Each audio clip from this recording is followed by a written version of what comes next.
It's Wednesday, time for our weekly trip to the news zoo. Neil Anderson joins us live this morning from Suamico. Hi, Neil. Hey, good morning. Well, we're checking out the cotton-top tamarins, and you can see behind me. You remember a while back we were out here checking these guys out, and when we had the little ones that were born, and they were born, we've got some twins that were born on August 5th of this year. And you got mom and dad in there, Bonnie and Clyde. Bonnie's 10 years old, Clyde's 11.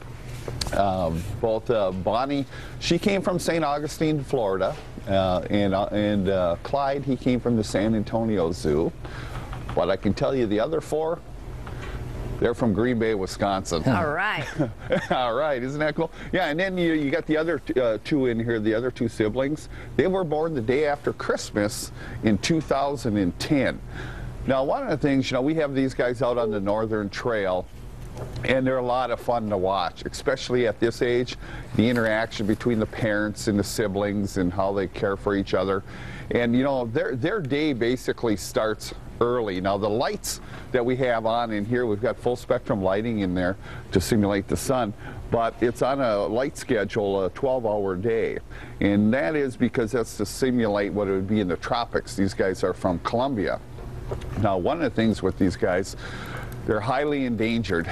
There's probably roughly about 2,000 left in the wild, and they were declared endangered back in 1973. You know, and it was back in the late 60s and 70s that between 20 and 40,000 of these little guys were imported into the U.S., and they were imported in the U.S. for biomedical research because they are the only, besides us, non-human primate that spontaneously can develop colon cancer or colitis. So they've been using a lot of research on that end of it. But, you know, between some of the deforestation down in Colombia and other losses of habitat, these guys are, like I said, they're highly endangered. So it's real important to have programs like this, you know, to be able to have a captive breeding program. And I believe there's roughly, from the captive end of it, about 1,800 in zoos, I believe, worldwide. But we've got 6 out here. But I'll tell you this, we got 6 in their space right now, and the next segment, what we're going to show you is they're getting a new home. Oh. Okay, they've been on the east side watching the sunrise every morning.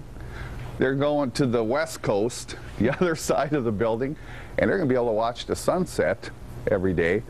But in addition to that, it will more than triple the size of the exhibit, but it should be it'll be a lot of fun for them. We'll show you kind of how we're developing that exhibit, you know, what we're putting in there. They're going to really like that, and it should be outstanding for the visitors as well, because you get a chance to see these guys all over. Because that's one thing with cotton-top tamarins, they use the full rainforest, so when we simulate the exhibit, we've got to go and give them all levels to be real active in. Very cool. They are fun to watch. They're one of my favorites. They certainly are. Well, Neil, thanks, and we'll check back with you next hour, okay?